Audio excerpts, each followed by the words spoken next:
Bonjour, Ima.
Voilà,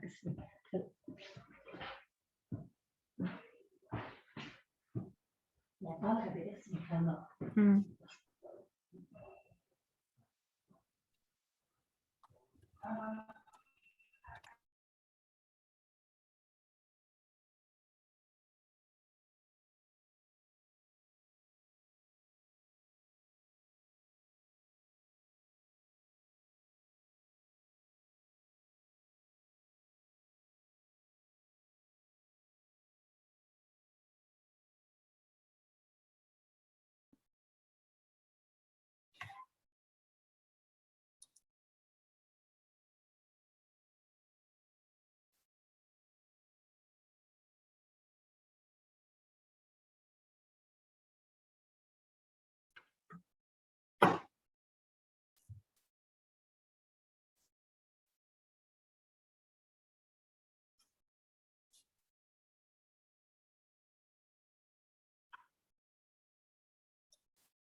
Bonjour Emmanuel.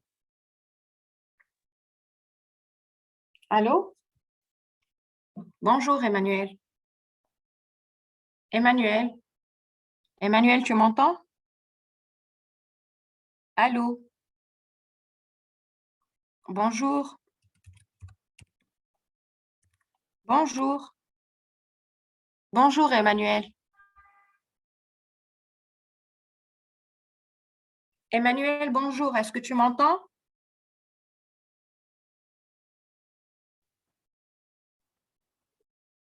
Emmanuel.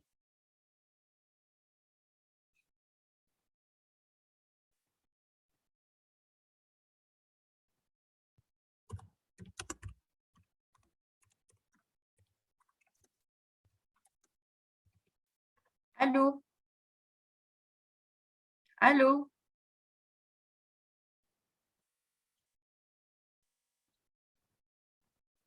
Allô? Allô? Allô? Allô?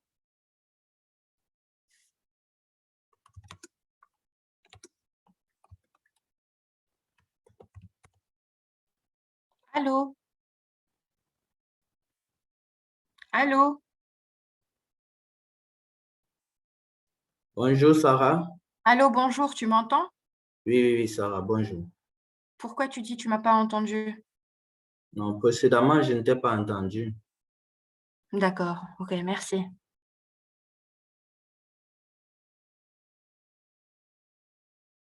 Est-ce que tu as la présentation de... Est-ce que tu as la présentation de Rémi? Tu vas la... Allô? Oui, allô, je suis là. Tu vas mettre la présentation. C'est toi qui vas mettre les présentations? Non, je pense que c'est Alessandra, mais je l'ai dans mon mail. D'accord.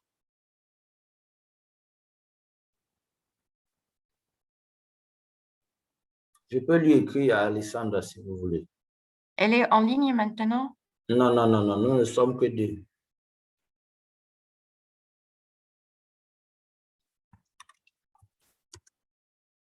La participante, c'était Madame Rima, je ne sais pas, elle est partie. D'accord.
bonjour Rihab.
Bonjour.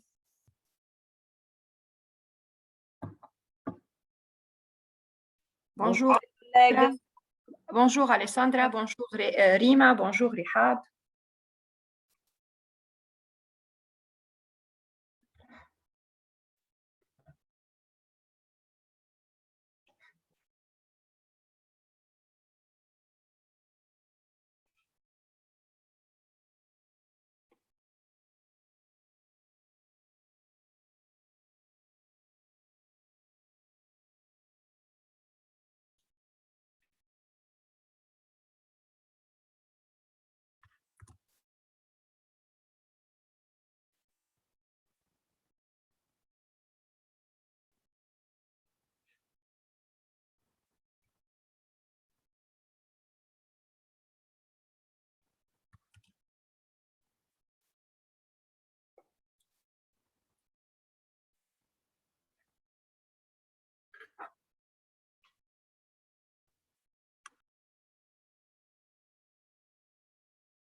Allô? Bonjour Andrea, bonjour. Bonjour.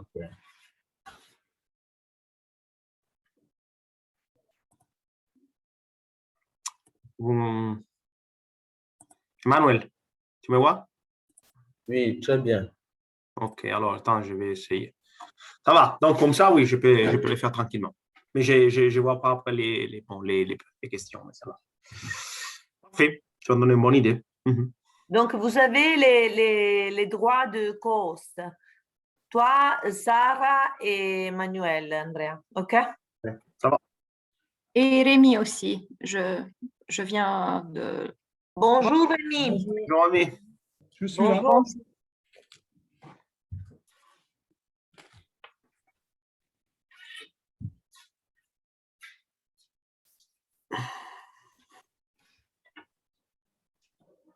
Avant de partir, moi, j'irai donner les droits à Emmanuel de host. OK? D'accord. Bien. J'ai une question. Je viens d'essayer de partager mon écran et j'ai un message qui me dit qu'apparemment, il doit falloir que je sois host pour pouvoir partager mon écran. Donc, il faut peut-être qu'on... Alessandra, ton microphone est fermé, on n'entend pas. On t'entend pas. Je pense que maintenant, vous pouvez le partager. Ok. Avant de ça, vous n'avez pas les droits de co-host. Maintenant, vous les avez. Et donc, D'accord. Je vais on va essayer. essayer. Oui, c'est bon, ça marche. Ça a l'air de marcher. Ça marche? On va regarder. Je pense. Ça va. Vous voyez mon écran? Pas encore. Pas Ah. encore. Chers collègues, les autorités nationales désignées, les points focaux officiels de la Convention de Rotterdam et tous les experts actifs dans les domaines de la protection de la santé humaine et de l'environnement contre les risques des pesticides, permettez-moi, au nom du secrétariat de la Convention, de vous remercier pour avoir accepté notre invitation. Vu les conditions difficiles par lesquelles le monde entier passe dû à la pandémie du virus COVID-19, pour participer à ces webinaires sur la notification des exportations dans le cadre de la Convention de Rotterdam et mise en œuvre de la procédure de notification des exportations de l'Union européenne et la procédure de consentement explicite de l'Union européenne. Comme vous le savez, nous organisons ces sessions de webinaires afin de continuer notre travail d'assistance technique en ligne, vu les restrictions dues à la pandémie du virus COVID-19 qui nous empêchent d'organiser des workshops dans vos pays. Ces webinaires sont présentés par les secrétariats de la Convention de Rotterdam et l'Agence européenne des produits chimiques, ECHA. Je suis Andrea Bianco, conseiller au secrétariat de la Convention de Rotterdam, en charge des opérations au sein de la dite convention. L'objectif de cette session en ligne est de présenter en particulier aux autorités nationales désignées de la Convention de Rotterdam, aux observateurs et aux parties prenantes la manière dont la Convention de Rotterdam est mise en œuvre au sein de l'Union européenne, les principales spécificités du régime de l'Union européenne par rapport aux dispositions de la Convention de Rotterdam et la notification des exportations avec les procédures de consentement explicite de l'Union européenne. À cet égard, il est utile de rappeler les textes de la Convention en relation avec ces sujets qui sont l'article 12 et l'annexe 5 qui énoncent les dispositions et les exigences en matière d'information relatives aux notifications d'exportation. À cet effet, la partie qui exporte un produit chimique interdit ou strictement réglementé doit adresser une notification d'exportation à la partie importatrice. La notification d'exportation sert donc à rappeler à une partie importatrice qu'elle va recevoir sur son territoire un produit chimique qui a été interdit ou strictement réglementé sur le territoire de la partie exportatrice. Elle peut inciter donc la partie importatrice à rechercher des renseignements complémentaires sur les produits chimiques concernés et à se demander si celui-ci impose de prendre des mesures de gestion des risques. Les renseignements qui figurent sur l'étiquette et sur la fiche technique de sécurité devant accompagner l'exportation de certains produits chimiques dangereux aident les parties importatrices à réduire les risques pour la santé des personnes ou pour l'environnement. Ainsi, la Convention exige que l'exportateur veille à ce que les produits chimiques interdits dans leur pays ne soient pas exportés si le pays d'importation n'a pas donné son consentement formel. Ces webinaires s'inscrivent au sein de l'assistance technique fournie par la Convention de Rotterdam et encadrée dans l'article 16 du texte de la Convention qui affirme les parties, compte tenu en particulier des besoins des pays en développement et des pays à économie en transition, coopèrent afin de promouvoir l'assistance technique en vue de développer l'infrastructure et les capacités nécessaires pour gérer les produits chimiques afin de permettre l'application de la présente convention. Les parties dotées des programmes plus avancés de réglementation de produits chimiques devraient fournir une assistance technique, y compris une formation aux autres parties pour que celles-ci puissent se doter des infrastructures de capacité voulues pour gérer les produits chimiques durant toute la durée de leur cycle de vie.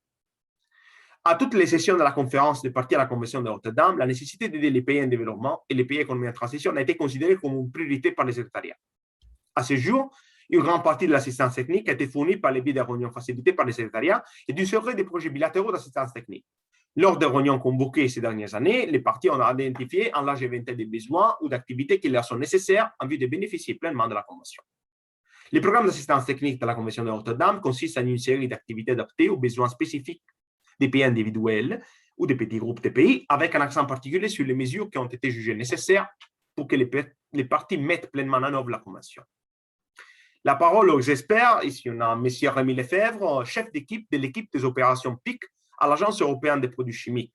Rémi Lefebvre est un génie des procédés de l'environnement. Il a travaillé dans les domaines de la gestion des produits chimiques depuis 2006, à la fois à la Commission européenne et à l'ECHA.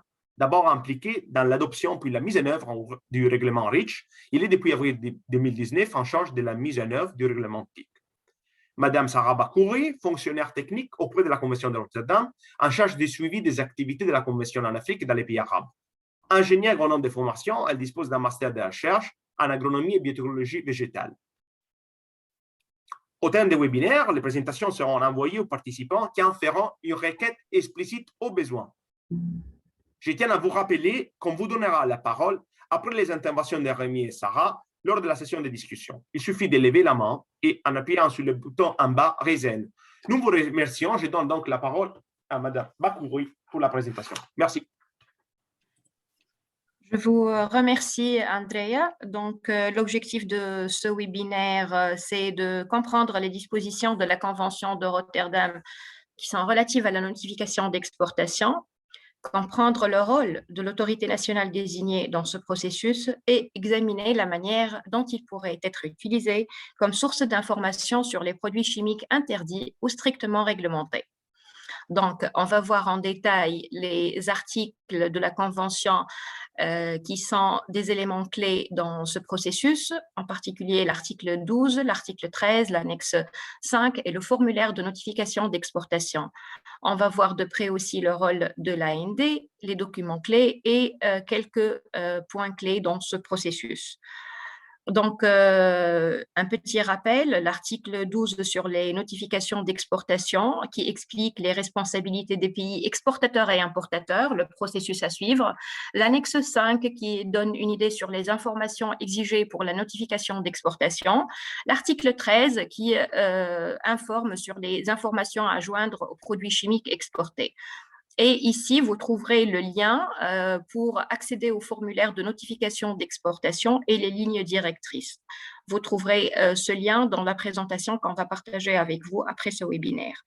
Donc, l'article 12, principalement, il dit que lorsque le pays interdit ou restreint sévèrement un produit chimique, l'AND du pays exportateur doit notifier l'AND, l'autorité nationale désignée, du pays importateur lorsqu'il exporte ses produits chimiques.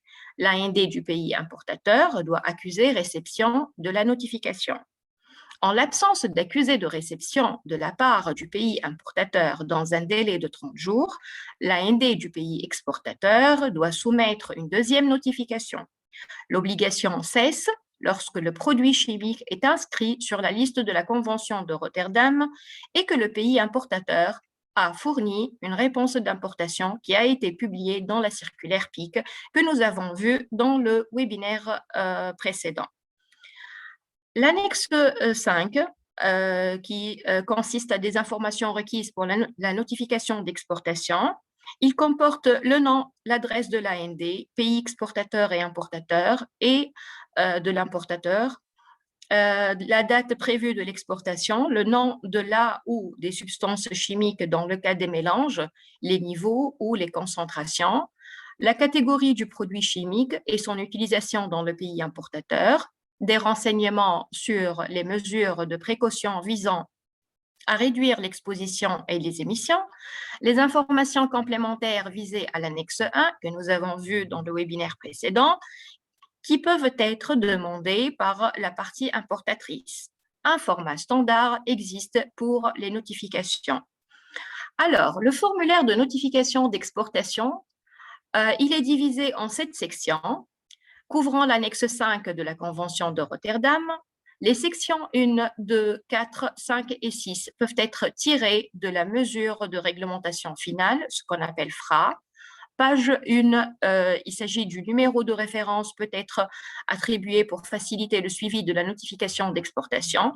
Et la dernière page de ce formulaire, c'est pour accuser la réception. La partie importatrice de l'AND doit signer et envoyer à la partie exportatrice de l'AND. L'article 13, soumis à des exigences en matière d'étiquetage qui garantissent une disponibilité adéquate des informations relatives aux risques et ou aux dangers pour la santé humaine et l'environnement, il comporte tenue des normes internationales pertinentes. Pour les produits chimiques utilisés à des fins professionnelles, une fiche de données de sécurité suivant un format internationalement reconnu doit être envoyée à chaque importateur. Dans la mesure du possible, les informations figurant sur l'étiquette et sur la fiche de données de sécurité doivent être fournies dans une ou plusieurs langues officielles de la partie importatrice. Alors, le processus de notification. Pour les exportations de produits chimiques interdits ou strictement réglementés, les notifications doivent être envoyées à l'AND du pays importateur, avant la première exportation, après l'adoption de la mesure réglementaire, avant la première exportation au cours d'une année civile. L'AND au pays importateur doit accuser réception de la notification. Lorsque le pays exportateur ne reçoit pas d'accusé de réception dans un délai de 30 jours, il doit renvoyer la notification. Ici, il s'agit d'un schéma où on va essayer d'expliquer ce processus. Donc, il y a la partie A, exportatrice. Lorsque la partie A exporte le produit chimique A, elle doit envoyer une notification d'exportation à la partie importatrice B. Donc, voilà, c'est les mesures nationales, elles prennent une mesure réglementaire concernant le produit chimique A. Si le produit chimique A figure sur la liste PIC, et si la partie B a déjà fourni une décision d'importation, il y a une obligation de notification d'exportation l'obligation de notification d'exportation de la partie A s'arrête. Les notifications d'exportation. En fait, ces messages, il faut bien les tenir. Cette notification ne s'applique pas à tous les pays exportateurs, car les exportations d'un même produit chimique ne seraient pas notifiées par un pays qui n'a pas interdit ou strictement réglementé le produit chimique ou n'est pas partie à la convention, tout simplement. Il sert pour aider les AND à surveiller les importations de produits chimiques dangereux entrant dans leur pays. Il contient des renseignements sur le destinataire ou l'importateur et sur l'utilisation prévue du produit chimique dans le pays importateur. Il peut constituer un point de départ pour évaluer les risques liés aux produits chimiques dans le pays importateur, ce qui peut conduire à une mesure réglementaire. Une notification d'exportation ne vise pas à demander une décision concernant l'acceptabilité des expéditions ou des importations individuelles d'un produit chimique. Je vous remercie pour votre attention et je vous redonne la parole, Andrea. Merci, Sarah, pour cette excellente exposition. Maintenant, je donnerai la parole à M. Rémi Lefebvre. Merci, Rémi. Bonjour à tous, j'espère que vous m'entendez. Merci, Andrea. Je vais donc basculer sur ma présentation.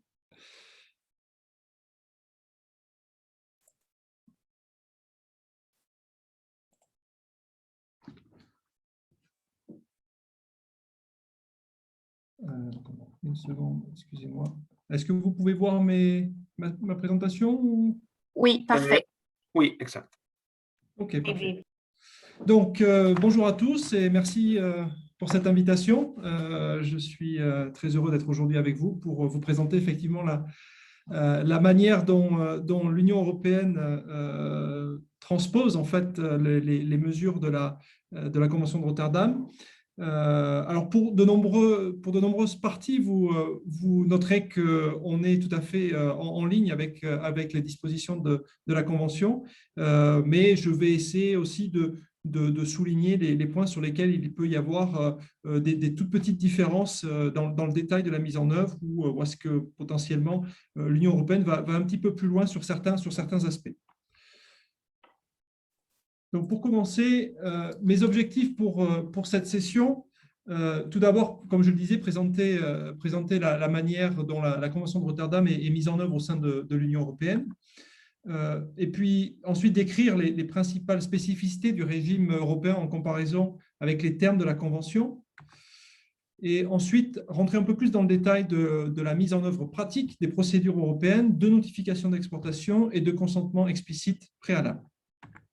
Et bien entendu, certainement la partie la plus importante et pour moi l'objectif de recevoir vos questions et votre retour d'expérience pour voir si des choses sont à clarifier et si des pratiques peuvent être améliorées. Donc, la Convention de Rotterdam en loi communautaire, donc la Convention de Rotterdam a été ratifiée par l'Union européenne en décembre 2002, puis mise en œuvre en pratique au fil du temps par le biais de différents règlements européens, un premier en 2003, puis un second en 2008, et enfin le dernier qui est celui qui est actuellement en vigueur, qui est ce qu'on appelle le règlement PIC de 2012. Les objectifs du règlement PIC, bien entendu, le premier est de mettre en œuvre au sein de l'Union européenne les dispositions de la Convention de Rotterdam concernant la procédure de consentement préalable en connaissance de cause, mais également d'étendre un peu à des objectifs un petit peu plus généraux qui sont dans de nombreux cas tout à fait en lien et commun avec les objectifs de la Convention de Rotterdam, qui sont d'encourager le partage des responsabilités et la coopération dans le domaine du commerce international des produits chimiques dangereux, de protéger la santé humaine et l'environnement en fournissant les pays importateurs, aux pays importateurs des informations qui leur permettent de stocker, transporter, utiliser et éliminer les produits chimiques qu'ils reçoivent de la manière la plus sûre possible, et globalement, par ce biais, de contribuer à l'utilisation écologiquement rationnelle des produits chimiques dangereux. Donc, Convention de Rotterdam versus règlement PIC, quelles sont les principales différences? La tendance générale, c'est que le règlement PIC européen transpose les dispositions de la Convention de Rotterdam et va un petit peu plus loin, et ce, en trois aspects. Le premier, les règles régissant l'exportation de produits chimiques de l'Union européenne vers les pays importateurs s'appliquent à tous les pays, c'est-à-dire qu'on envoie nos notifications d'exportation, nos demandes de consentement explicite, non seulement aux parties à la Convention, mais également aux autres pays importateurs. Il y a également plus de produits chimiques qui sont couverts, environ 230 substances qui sont inscrites à l'annexe 1 et 120 substances qui nécessitent de ces substances qui nécessitent le consentement explicite du pays importateur. Je reviendrai un peu plus dans le détail sur ce point un peu plus tard. Et enfin, l'Union européenne émet des notifications d'exportation, quel que soit l'usage qui est envisagé dans le pays importateur, et non pas uniquement lorsque l'usage envisagé est couvert par la catégorie pour laquelle le produit chimique est couvert sous la Convention de Rotterdam. Alors, l'étendue du règlement PIC, les produits chimiques interdits ou sévèrement restreints au sein de l'Union sont les substances qui sont actives dans les produits phytosanitaires ou produits biocides, mais y compris les désinfectants, insecticides et parasiticides. Et ensuite, la deuxième grande catégorie, donc cette première catégorie est ce qui est couvert par ce qui est appelé sous la Convention de Rotterdam les pesticides, et ensuite les produits chimiques industriels, donc industrial chemicals, qui sont au niveau de l'Union européenne principalement réglementés sous le règlement REACH. Il y a également des produits chimiques et articles qui sont interdits d'exportation, principalement des polluants organiques persistants, qui sont couverts par la Convention de Stockholm, ainsi que le mercure et certains de ses composés qui sont, eux, couverts par la Convention de Minamata. Les annexes au règlement PIC, qui sont en fait les listes des substances, des produits chimiques qui sont couverts par le règlement PIC, sont mises à jour une fois par an pour refléter non seulement les développements dans le cadre de la Convention de Rotterdam, lorsqu'un produit chimique est listé, un nouveau produit chimique est listé sur la Convention de Rotterdam, mais également pour refléter l'évolution de la réglementation au niveau de l'Union européenne. Le dernier amendement est entré en vigueur le 1er septembre 2020, ou en application le 1er septembre 2020, avec 22 nouvelles substances ajoutées. Et c'est la raison pour laquelle peut-être certains d'entre vous ont noté au cours de l'automne dernier et en ce début d'année des notifications d'exportation et des demandes de consentement explicite pour de nouvelles substances, pour de nouveaux usages, ou autrement un nombre plus important qu'à l'accoutumée. Donc, pour représenter ce que je venais d'introduire juste auparavant, donc les annexes au règlement PIC sont globalement divisées en deux grandes annexes dans lesquelles il y a la liste des substances qui sont soumises. Donc, l'annexe, je vais commencer par le plus simple, c'est-à-dire l'annexe 5 qui est la liste des produits chimiques et articles qui sont interdits d'exportation. La plus simple parce que, en principe, cela veut dire que vous ne verrez pas, en tant que pays importateur, des notifications d'exportation pour ces produits-là, puisqu'ils sont, au niveau européen, interdits d'exportation. Par contre, ce que vous verrez, ce sont les produits qui sont listés à l'annexe 1 du règlement PIC. Et alors, dans ce cas-là, on a 3 sous-catégories. Alors, je vais commencer de manière peu logique par la 3e catégorie, donc numéro 3, qui sont les produits chimiques qui sont inscrits à l'annexe 3 de la Convention de Rotterdam et qui sont soumis à la procédure PIC.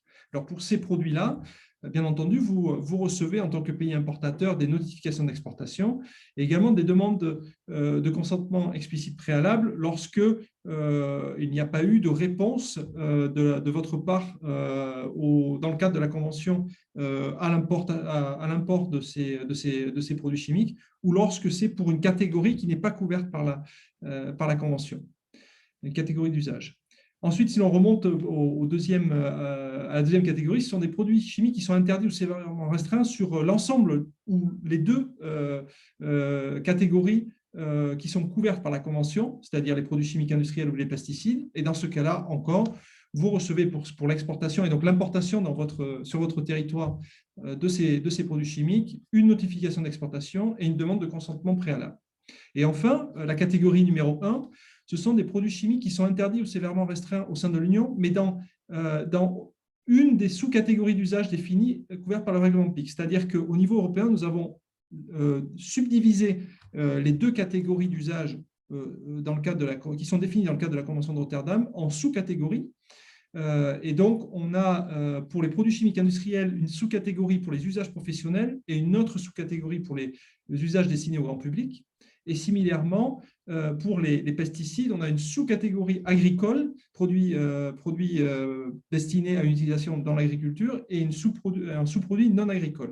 Et lorsque, au niveau de l'Union européenne, ces produits qui ne sont pas couverts par la Convention de Rotterdam, mais qui sont sévèrement restreints ou interdits en Europe uniquement pour une de ces sous-catégories, et pas une catégorie complète, pour cela, vous ne recevrez pour l'export et donc l'import sur votre territoire qu'une notification d'exportation et pas de demande de consentement préalable.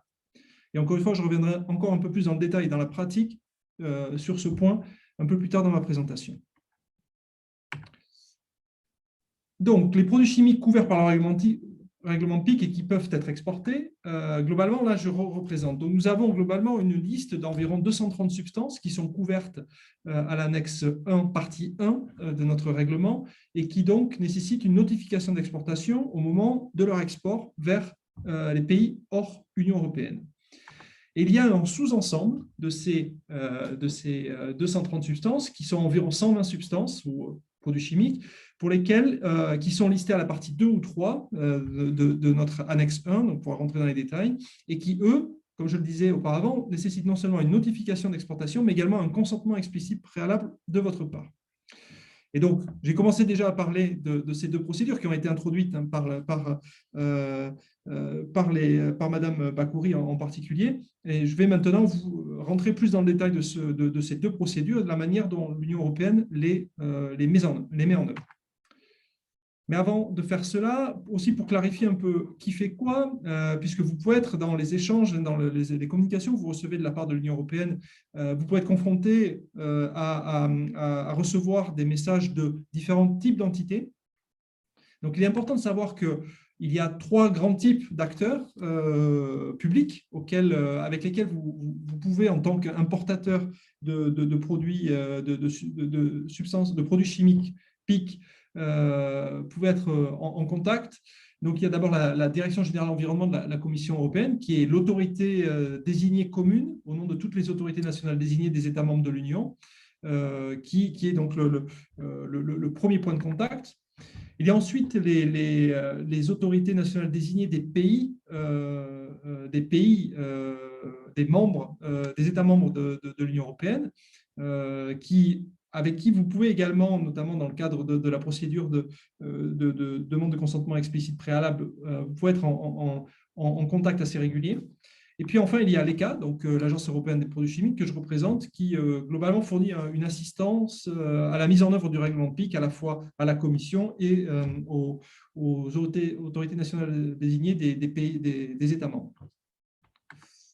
Donc, comme je le disais, maintenant, un peu plus de détails sur les 2 principales procédures dont nous avons déjà parlé. Pour commencer, la procédure de notification d'exportation. En quoi elle consiste ? Ça a déjà été présenté, donc je vais aller assez rapidement. Donc, la partie exportatrice notifie l'exportation telle que définie à l'article 12 de la Convention de Rotterdam. Et en retour, la partie importatrice accuse réception de la première notification d'exportation qu'elle reçoit après l'adoption de la mesure de réglementation finale. Alors, il faut savoir qu'ici, déjà, il y a une petite différence dans la manière dont l'Union européenne met en œuvre les dispositions de la Convention de Rotterdam, puisque l'Union européenne sollicite un accusé de réception pour toute notification d'exportation ultérieure qui est envoyée pour ce produit chimique. C'est-à-dire qu'il n'y a pas qu'une seule notification d'exportation, la première qui est faite pour l'export, pour le premier export de ce produit sur votre territoire, mais également pour les exports suivants, notamment lorsqu'il s'agit de l'export pour un autre usage, l'export notamment un autre usage, puis ensuite les années suivantes, etc.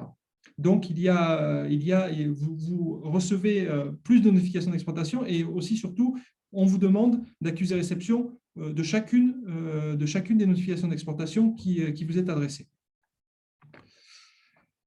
Donc, si je représente ça de manière un peu plus schématique, donc l'exportateur européen, l'entreprise privée qui produit ou qui distribue le produit chimique, va faire une notification d'exportation, va préparer une notification d'exportation et la notifier à l'autorité nationale désignée de l'État membre dans lequel il est établi, par exemple en France, en Allemagne.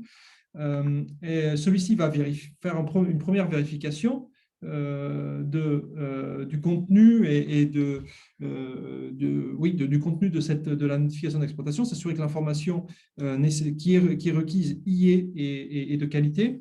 Et ça va être ensuite transmis à l'ECHA, donc à l'Agence européenne des produits chimiques, qui va aussi vérifier une deuxième étape avant que cette notification d'exportation soit envoyée au pays importateur, à l'autorité nationale désignée du pays importateur. Alors, ça peut être envoyé normalement de manière privilégiée par email de nos jours, mais ça peut être aussi envoyé par fax ou par courrier postal si cela est nécessaire. Et en retour, nous attendons à ce que nous recevions un accusé de réception de la part des autorités du pays importateur. Donc, l'accusé de réception doit être transmis à l'ECHA sous 30 jours calendaires. Et si nous ne recevons pas cet accusé de réception, nous allons renvoyer une seconde fois la notification d'exportation, une seconde fois, pour tenter de l'obtenir. L'ECA fournit un formulaire type d'accusé de réception qui est en fait tout à fait en ligne et calqué sur globalement ce qui vous a été présenté précédemment et qui est proposé dans le cadre de la Convention de Rotterdam. Mais néanmoins, si pour des raisons pratiques ou techniques, vous n'êtes pas en mesure d'utiliser cet accusé-réception, de le remplir, de le scanner, de le renvoyer, vous pouvez aussi accuser réception par simple retour d'email.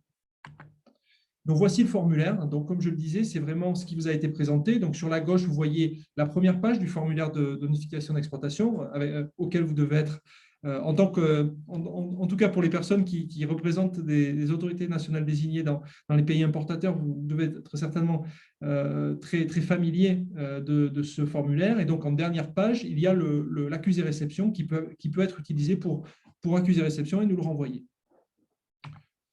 Alors, quelques point important qu'on pensait être important de rappeler parce que ce sont des points sur lesquels on note qu'il y a parfois un peu de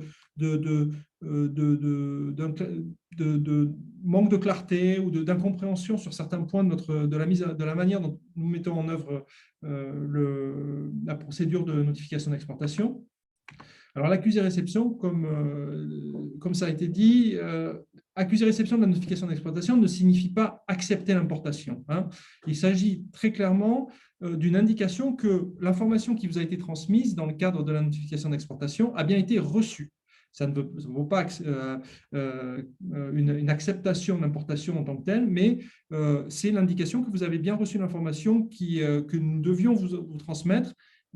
Et qu'on n'a pas à s'assurer à essayer de trouver un autre moyen de vous la renvoyer. Et comme je le disais, l'accusé-réception peut être fait par simple retour d'email. Et comme je le disais également, on espère recevoir un accusé-réception pour toute notification d'exportation envoyée et pas uniquement pour la première pour un certain produit dans l'année, par exemple. Ensuite, j'en reviens en fait à mon petit schéma que je présentais tout à l'heure. Pour certains, il est important de savoir que pour certains produits chimiques qui sont donc ceux qui sont dans la partie bleue exclusive sur la partie droite de ma diapo, qui sont donc soumis qu'à la notification d'exportation, on ne peut pas, il n'y a pas de base légale pour l'Union européenne de bloquer l'export. Même si, par exemple, en retour, dans le cadre de votre accusé-réception, vous indiquez que vous ne souhaitez pas recevoir ce produit ou que vous avez des questions supplémentaires, etc. Nous n'avons pas de base légale pour bloquer. Par contre, par l'information que vous pouvez nous donner, vous pouvez nous informer d'informations supplémentaires qui seraient importantes ou la nécessité, par exemple, d'un importateur sur votre territoire de se signaler. Nous pouvons ensuite faire redescendre cette information via l'autorité nationale désignée de l'État membre à l'exportateur européen pour qu'il s'assure que la demande que vous faites pour accepter l'importation de ce produit sur votre territoire soit faite. Un autre point important est que pour ceux qui regardent plus dans le détail les notifications d'exportation, il est important de noter qu'à la section 3, l'information concernant l'exportation, et donc l'importation pour vous, la quantité qui est indiquée à la section 3.2 est une quantité estimée de la substance ou du mélange. C'est uniquement une estimation puisque la notification d'exportation est envoyée avant même que le produit soit exporté en pratique. Donc, la quantité réelle exportée peut être, in fine, plus importante ou moins importante. Donc, c'est uniquement une indication, c'est vraiment très indicatif et donc il ne faut pas prendre pour argent comptant systématiquement l'indication qui est faite à cette section de la notification d'exportation. Ensuite, il y a un principe qui est que l'on envoie une notification par substance et par mélange, par pays importateur et par année. Ça veut dire qu'on envoie une première notification d'exportation pour une année donnée et on ne vous renverra pas de nouvelles notifications d'exportation et même si le produit est exporté par une autre entreprise européenne que celle qui était indiquée dans la première notification d'exportation, même si l'importateur dans votre pays est différent de celui qui était indiqué dans la première notification d'exportation et que vous avez reçu de notre part, ou si il est importé pour des utilisations différentes, sauf si, bien entendu, on change de catégorie. C'est-à-dire que si vous avez reçu, si on vous a transmis une notification d'exportation pour la substance X qui doit être utilisée, qui est prévue d'être utilisée comme pesticide, si l'on reçoit plus tard une nouvelle notification d'exportation pour que ce même produit X soit utilisé comme produit industriel, à ce moment-là, on vous renverra, puisque là, il s'agit d'une autre catégorie d'usage, potentiellement de votre côté, du côté pays importateur,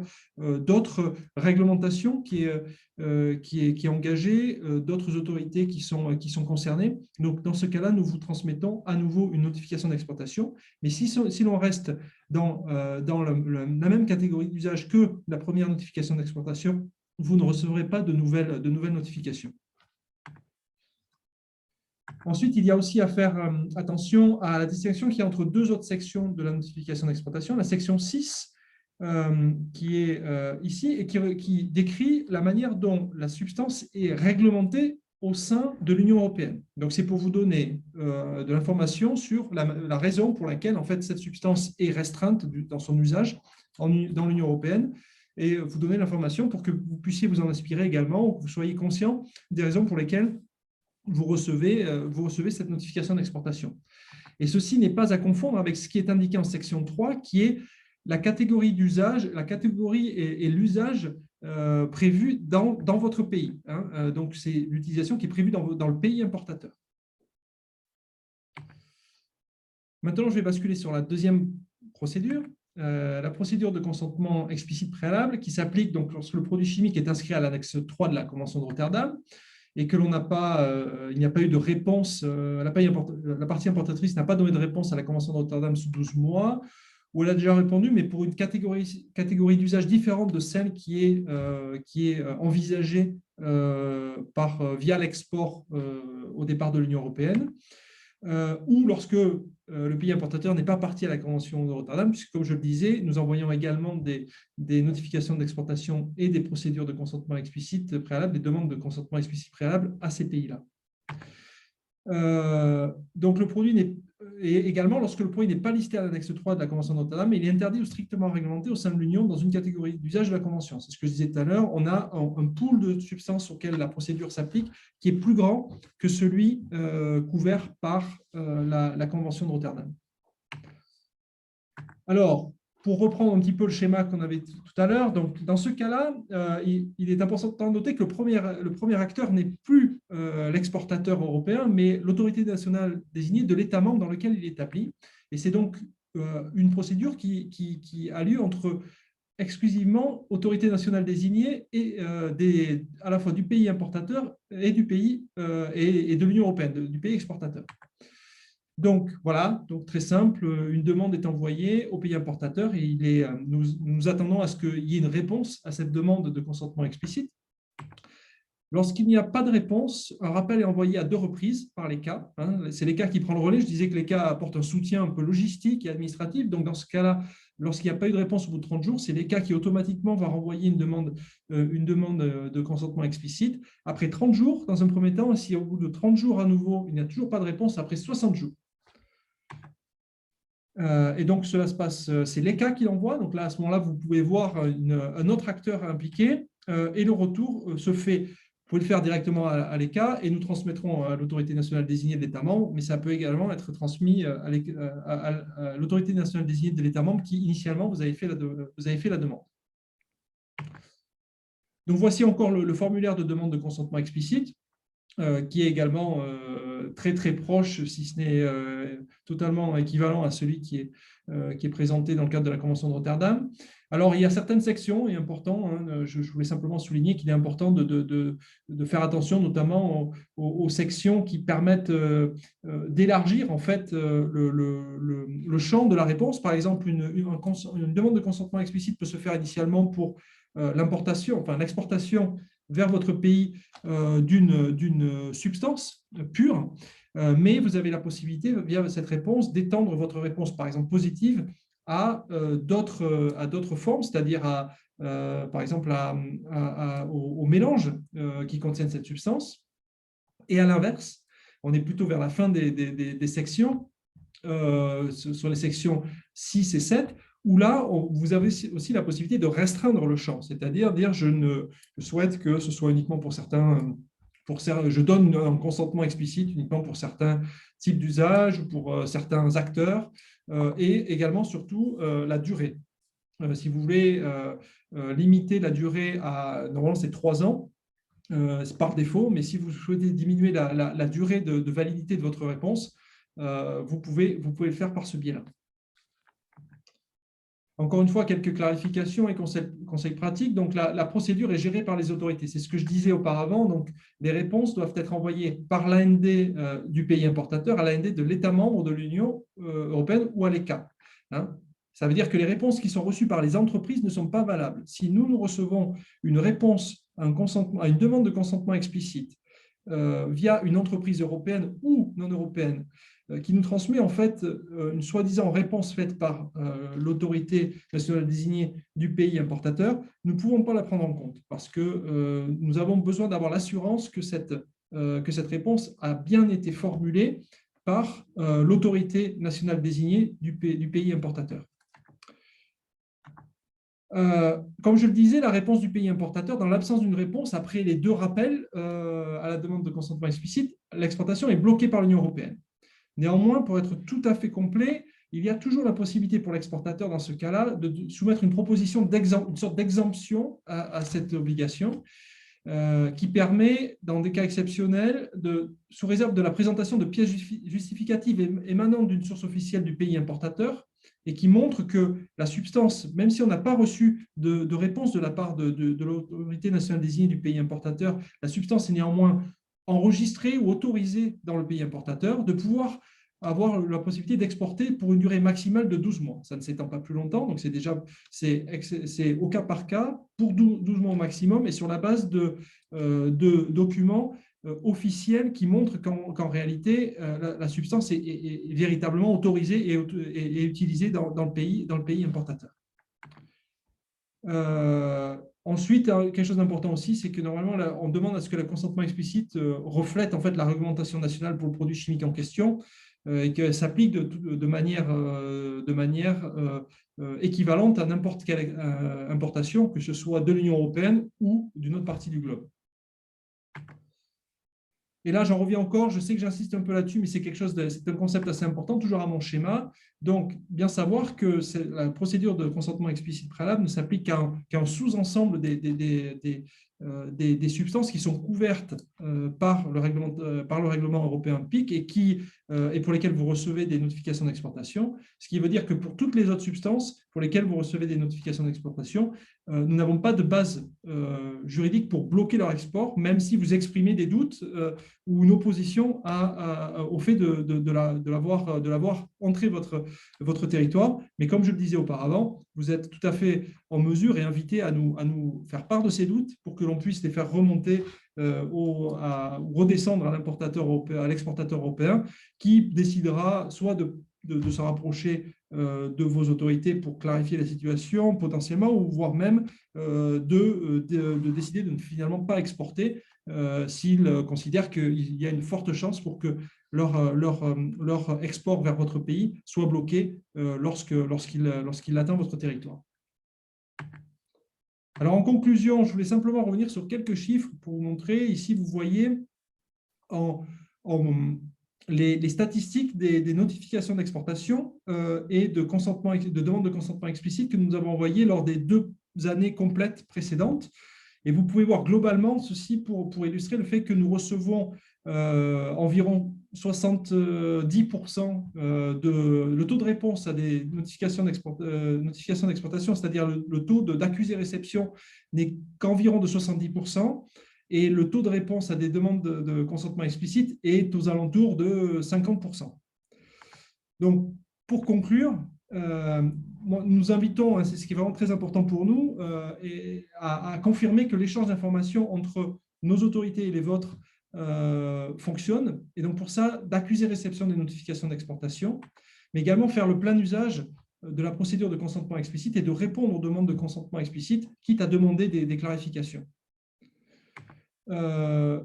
quelque chose de très pratique, mais aussi de très, très important, c'est que nous gardions contact, et pour ça que vous nous fassiez part de tout changement de vos coordonnées. Alors, nous, mais également le secrétariat de la Convention, je pense que je peux parler également en leur nom pour dire qu'il est très important que nous maintenions une base de données vraiment à jour, des contacts, notamment au sein des autorités nationales désignées des pays importateurs, pour que l'on puisse s'assurer que la communication fonctionne. Et puis surtout, encore une fois, n'hésitez pas à nous contacter pour toute information complémentaire. Nous sommes en contact avec certains des pays importateurs francophones de manière assez régulière, mais peut-être moins avec d'autres. Et donc, il ne faut surtout pas hésiter si vous avez la moindre question.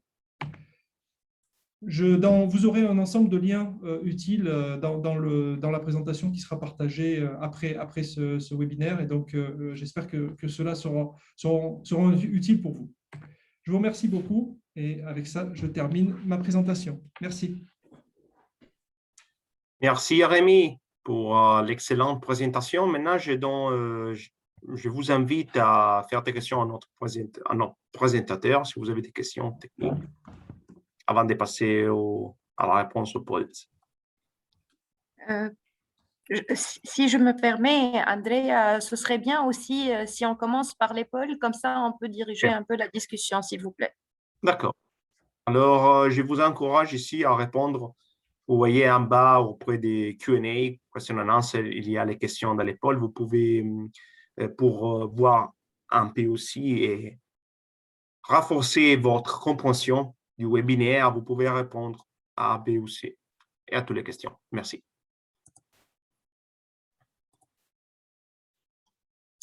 Donc, voilà, la question, c'est à qui dois-je retourner mon accusé de réception d'une notification d'exportation? L'entreprise importatrice du produit dans mon pays, le secrétariat de la Convention de Rotterdam ou l'ECA? Il reste 30 secondes pour annoncer le résultat de cette question.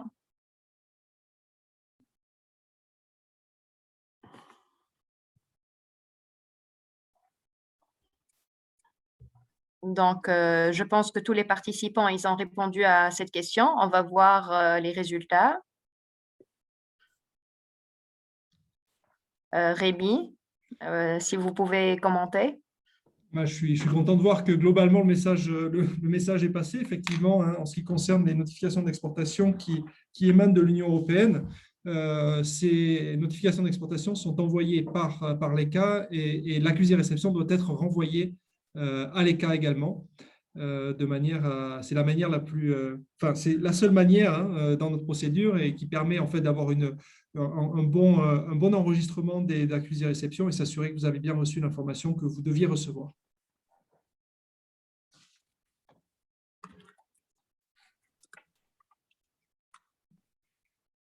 D'accord.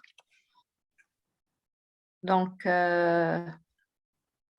voilà, s'il y a des questions, toutes les questions seront les bienvenues. Il suffit de lever la main.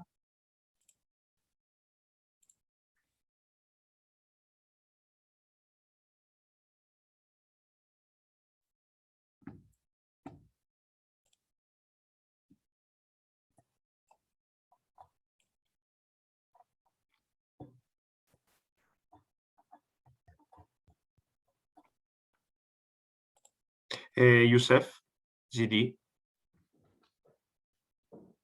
vous avez la parole ou bien si vous voulez écrire ici dans les chats ou dans les questions and answers, je peux diriger la question.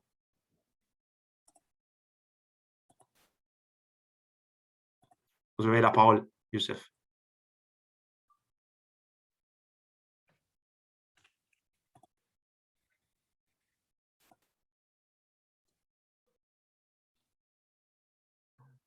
Youssef, vous avez la parole. Il faut ouvrir le microphone. Voilà. Bonjour. Bonjour tout le monde. Merci beaucoup pour l'organisation de cette webinaire. Peut-être j'ai une question un peu c'est-à-dire, si on reçoit une notification pour un certain produit, est-ce que, en tant qu'autorité nationale désignée, nous pouvons ne pas accepter l'exportation de ce produit malgré que notre réglementation ne permet pas, c'est-à-dire ce produit n'est pas interdit actuellement, c'est-à-dire il n'y a pas un texte qui interdit ce produit, mais pour d'autres des raisons, soi-disant, de protection de l'environnement ou de protection de la santé, est-ce que nous pouvons dire non, nous ne pouvons pas accepter ce produit? Et merci.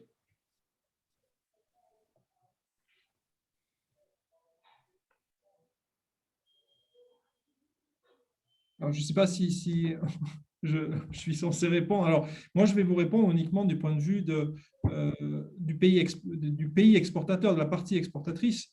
Évidemment, nous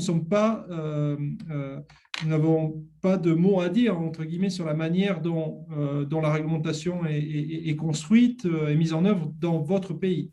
Nous, en termes de… ce qu'on attend, c'est que, dans ce cas-là, on attend que vous accusiez réception, parce que, comme je le disais auparavant, ça nous permet de nous assurer que vous avez bien reçu l'information. Mais comme je le disais également auparavant, ça ne veut pas dire que vous acceptez l'importation. Ça veut dire que vous avez l'information comme quoi une exportation de la part, au départ de l'Union européenne est envisagée vers votre pays. S'il s'agit de substances qui ne sont que à la partie 1 de l'annexe 1 de notre règlement, vous pouvez, comme je le disais auparavant, nous ne pouvons pas bloquer l'export. Néanmoins, vous pouvez, en réponse, que ce soit dans la réception ou en réponse à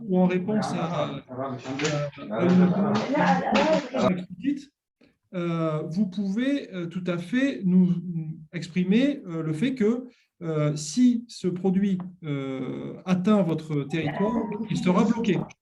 Et ça, cette information, nous la transmettrons à l'exportateur via l'autorité nationale désignée de l'État membre concerné pour qu'il en soit conscient. Si vous avez des questions particulières avant peut-être finalement d'accepter l'importation, ça nous permettra de transmettre ces demandes d'informations complémentaires.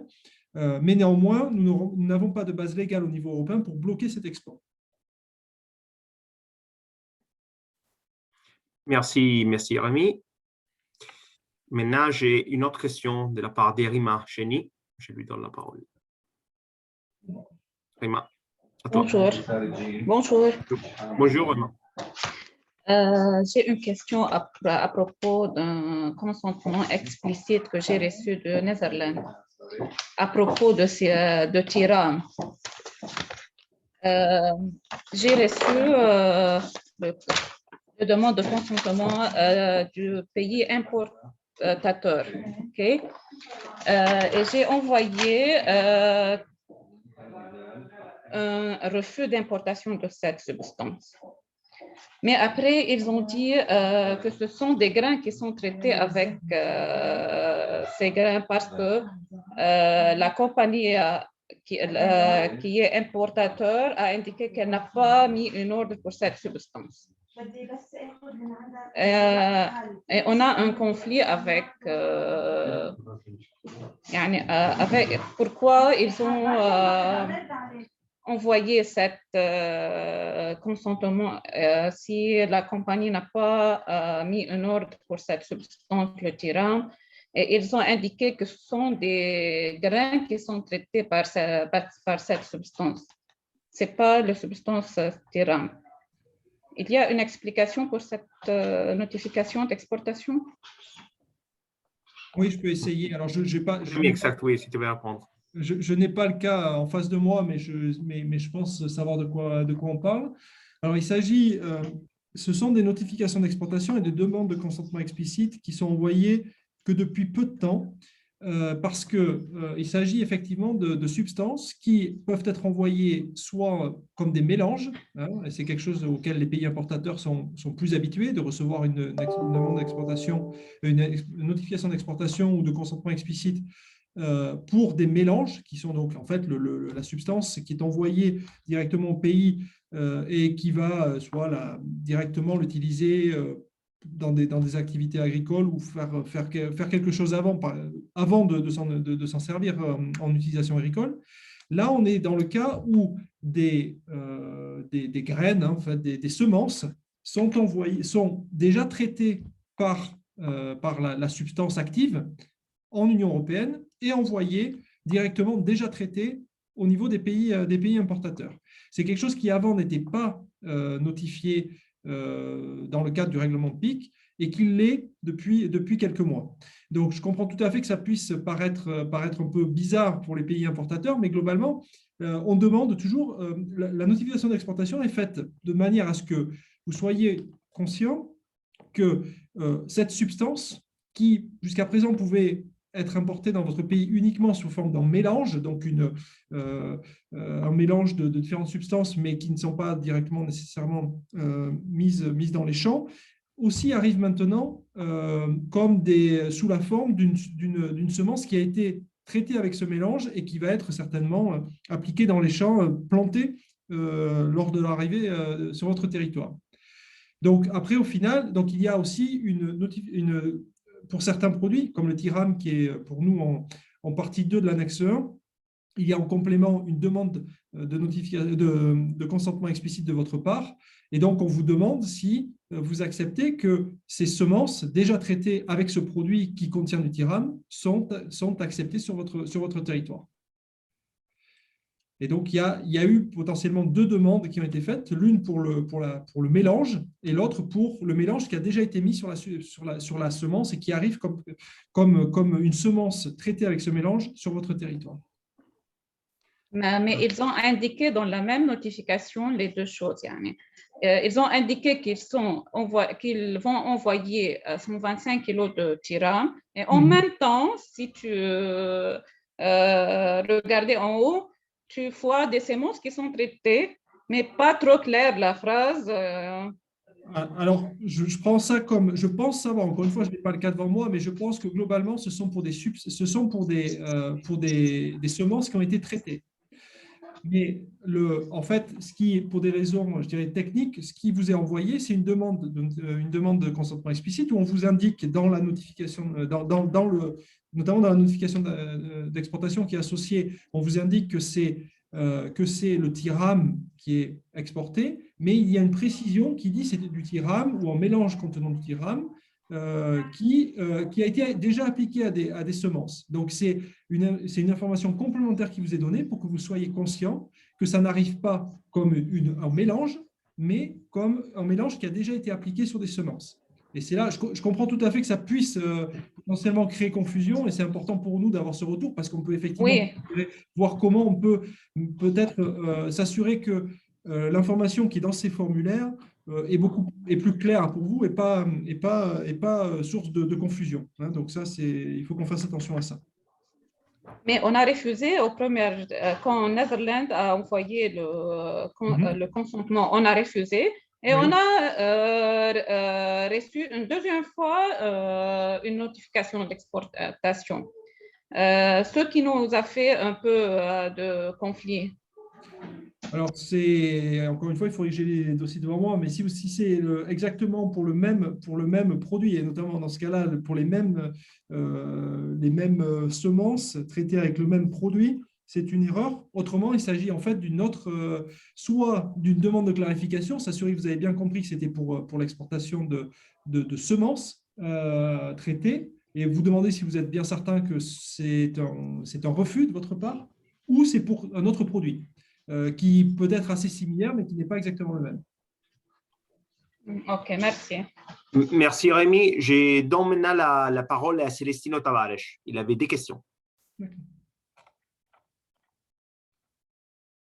Celestino, à toi. 2 petites questions.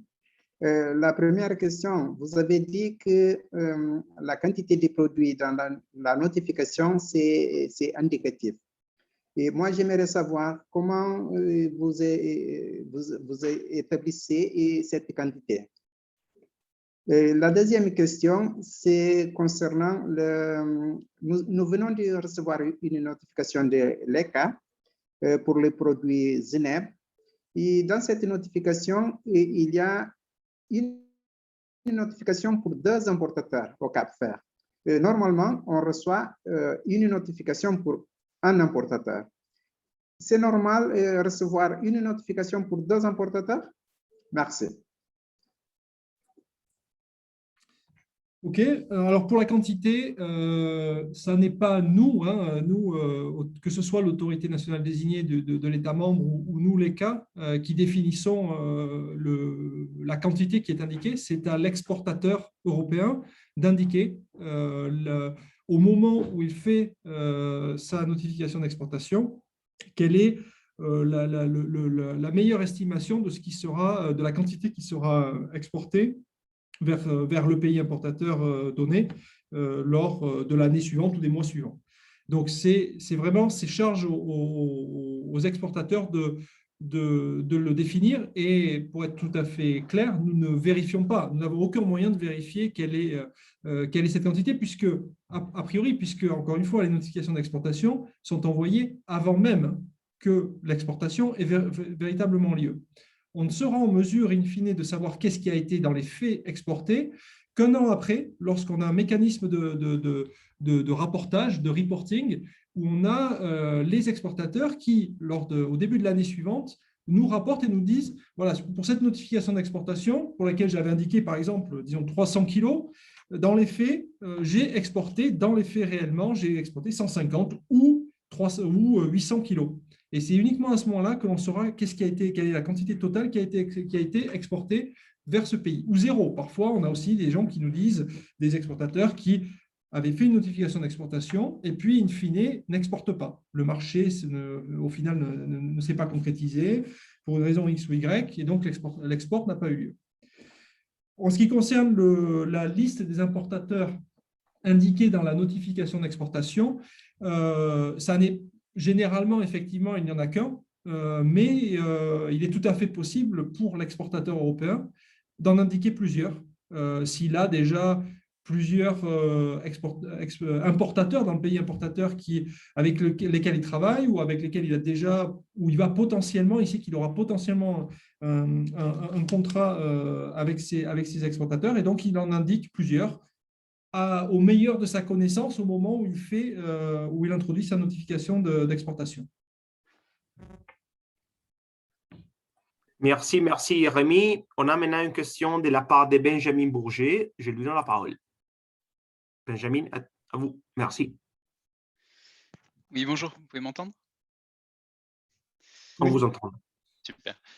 Oui, moi j'ai une question pratique sur des exportations. En fait, moi je travaille dans un service douane, donc pour la déclaration, une fois que la notification a eu lieu, on a un numéro de RIN à communiquer du coup à la douane française lors de l'exportation.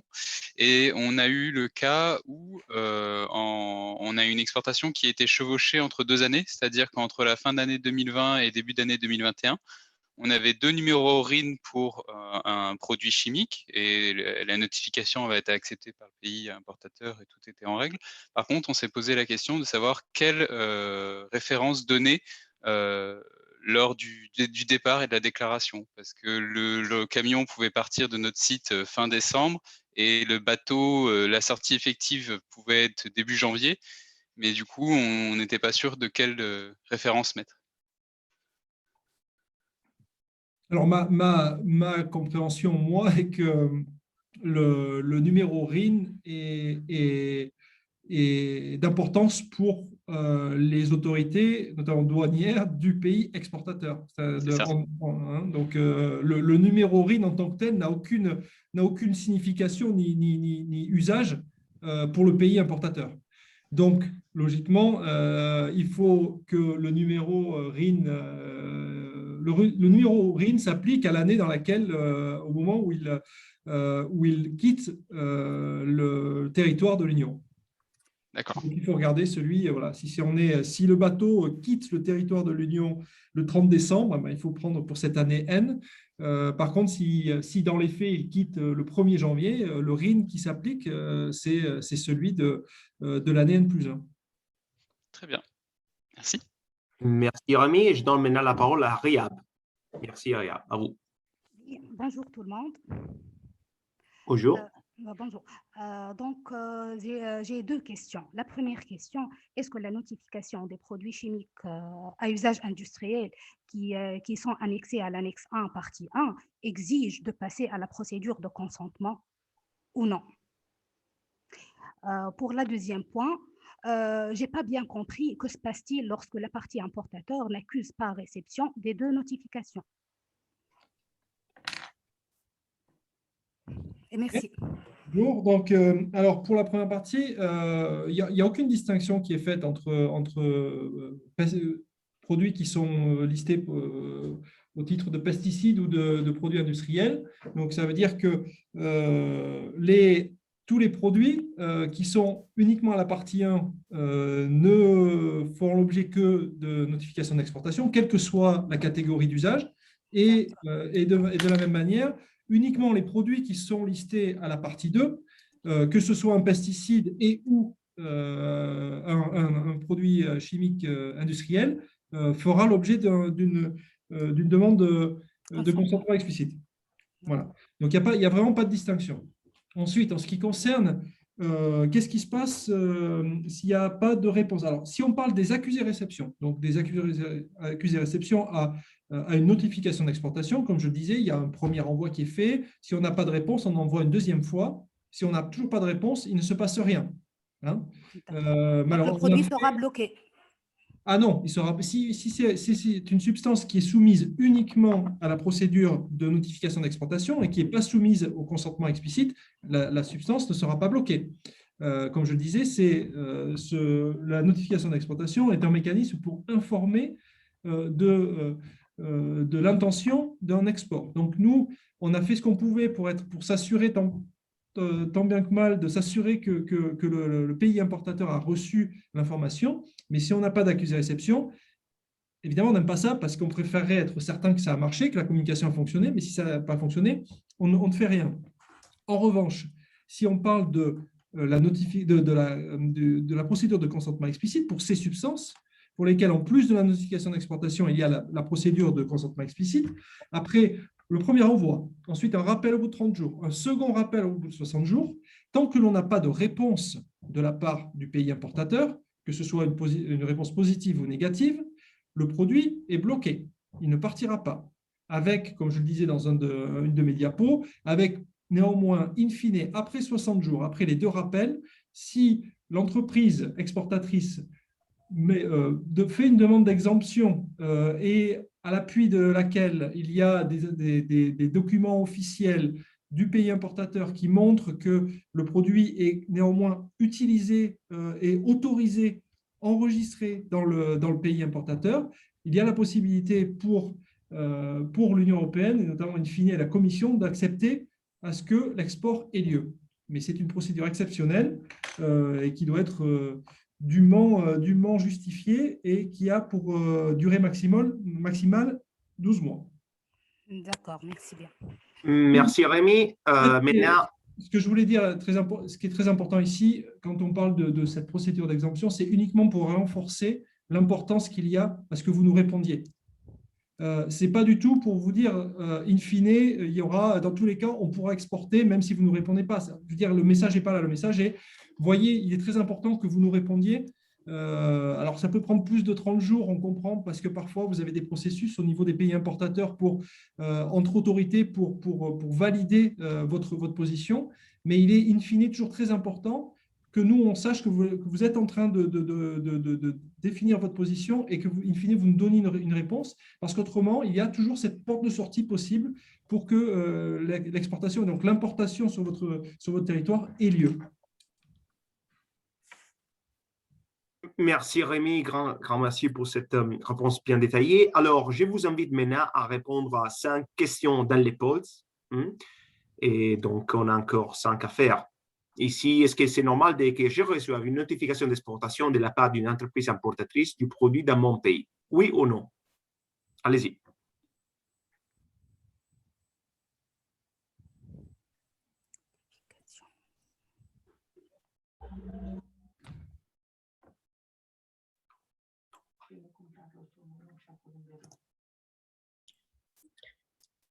Rémi, Nous avons eu toutes les réponses, ils ont dit non. C'est correct. La notification d'exploitation doit venir de l'ECA. Donc, on passe à la question numéro 3. Que signifie le fait de fournir un accusé de réception d'une notification d'exportation? Je donne mon accord à l'importation du produit dans mon pays, ou bien j'informe l'Union européenne que j'ai bien reçu la notification d'exportation en question.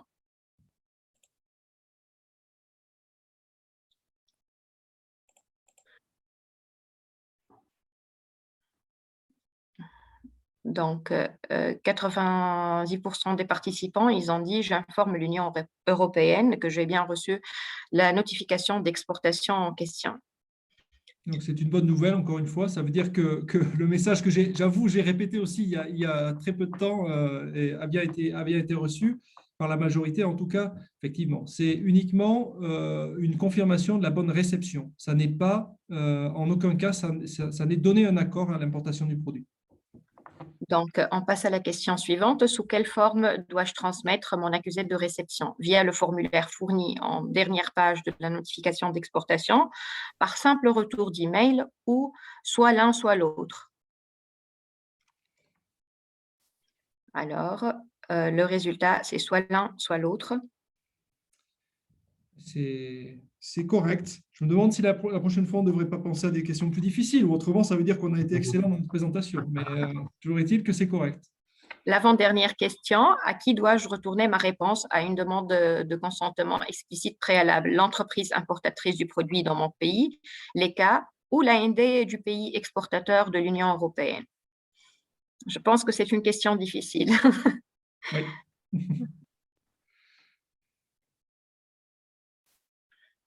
Voilà.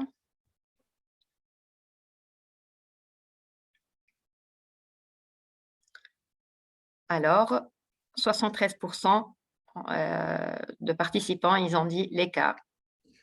Alors, c'est une question difficile, mais le principal enseignement est positif, c'est-à-dire que tout le monde a compris que ça n'était pas l'entreprise importatrice, qu'il fallait la renvoyer aux autorités publiques compétentes de l'Union européenne. Normalement, il s'agit plutôt, en premier lieu, surtout si c'est une réponse à une question, à une demande initiale, c'est plutôt au pays exportateur, donc à l'État membre, ou après ensuite à l'ECA si c'est en rappel. Mais dans tous les cas, il n'y a pas de crainte à avoir. In fine, l'information sera transmise entre nous et donc l'information ne sera pas perdue. Donc, c'est l'essentiel. Alors, la dernière question, combien de temps ai-je pour répondre à une demande de consentement explicite? Je dois répondre le plus vite possible. Je dois répondre sous 60 jours au maximum. Je dois répondre sous 6 mois au maximum.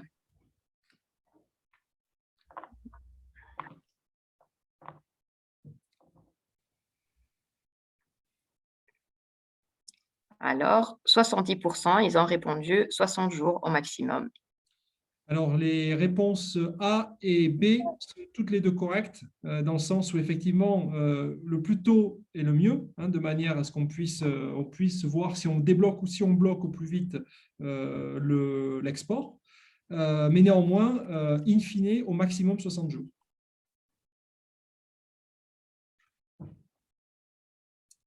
Merci. Andrea, à vous la parole.